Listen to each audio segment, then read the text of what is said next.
بتائیے سمجھ میں؟ تو یہ بھی کیا ہے؟ ثواب کا عمل. بلکہ یہ سمجھیں، علامہ شامی رحمہ اللہ نے مقدمۃ الشامی میں لکھا ہے کہ یہ درزی، ایک موچی، اسلامی معاشرے کے وہ افراد ہیں کہ جن کے بغیر اسلامی معاشرہ کامل نہیں ہوتا. آپ نے ہدایت اول تو پڑھی، وہاں پر یہ ہے کہ جمعہ وہاں قائم کیا جاتا ہے جہاں شہر ہو. شہر میں جمعہ قائم کیا جاتا ہے. شہر کی تعریف کیا کی ہے؟ جہاں انسان کی جو ضروریاتی زندگی ہے وہ ساری کی ساری مہیا ہو. انسان کی ضروریاتی زندگی میں سے کپڑے ہے کہ نہیں؟ تو وہاں کون ہونا چاہیے؟ نہیں، کپڑوں کی دکان ہونی چاہیے. کپڑوں کے بعد اس کے سینے کا مسئلہ آتا ہے تو درزی کی دکان بھی ہونی چاہیے. بال کو صحیح کرنا یہ بھی انسانی ضروریات میں سے ہے. بات آئی سمجھ میں؟ تو اس کے لیے نائی کی دکان ہونی چاہیے یا نہیں؟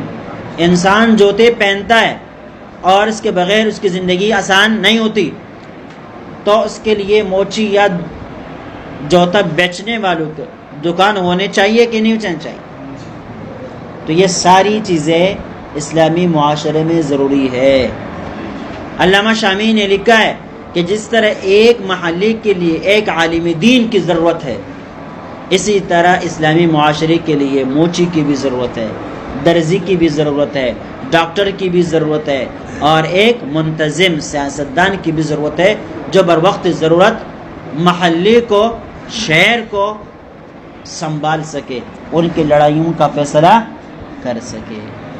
اب ہم نے سارا ٹھیکہ لیا ہوا ہے مولوی بناؤ، مولوی بناؤ، مولوی بناؤ. بھائی مولوی اس معاشرے کے اندر اگر سارے کے سارے مولوی ہو، کوئی دوسرا آدمی نہ ہو، تو کیا اسلامی اصطلاح کے مطابق وہ معاشرہ اسلامی بنے گا؟ کامل معاشرہ بنے گا؟ نہیں. کیوں نہیں ہے؟ سب شیخ الحدیث ہے بھائی. معاشرہ تب کامل بنتا ہے کہ جب اس کے اندر دکاندار موجود ہو. کیا موجود ہو؟ تاجر موجود ہو، اور اس کے اندر کیا ہے؟ درزی موجود ہو، موچی موجود ہو، کوئی قاضی موجود ہو، کوئی سائنسدان موجود ہو، سیاستدان موجود ہو جو لوگوں کے درمیان بر وقت ضرورت فیصلے کر سکے. اور مولوی نے ان کاموں میں سے کوئی کام کرنا ہی نہیں ہے.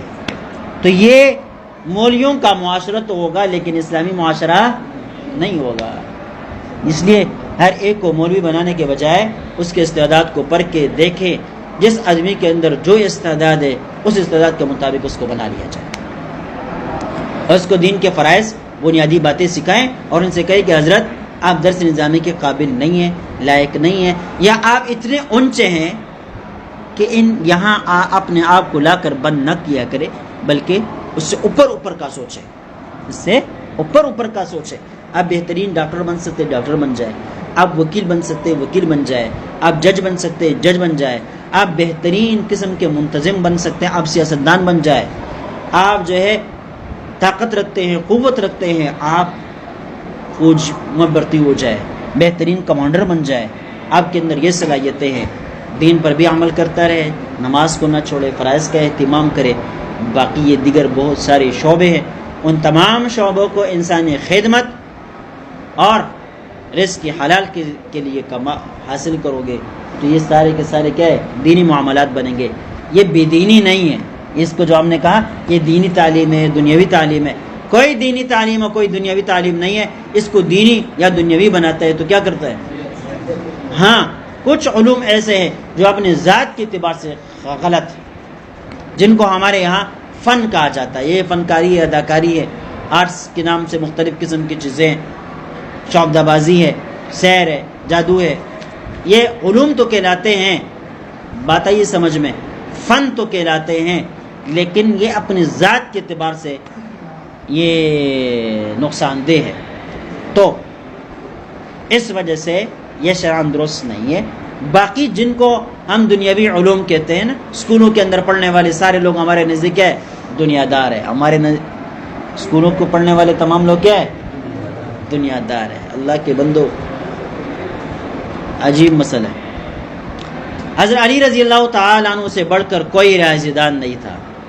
وہ پچھلے سال جو مولوی صاحب آئے تھے ان نے میراث کا ایک مسئلہ بتلایا تھا، وہ کسی کا باپ بھی نہیں بتا سکتا، لیکن حضرت علی رضی اللہ تعالی عنہ نے بتایا۔ یہ اس بات پر دلالت کرتا ہے کہ وہ ریاضی کے کمال کے ماہر تھے۔ اسی طرح ان کے وہ واقعات جو ریاضی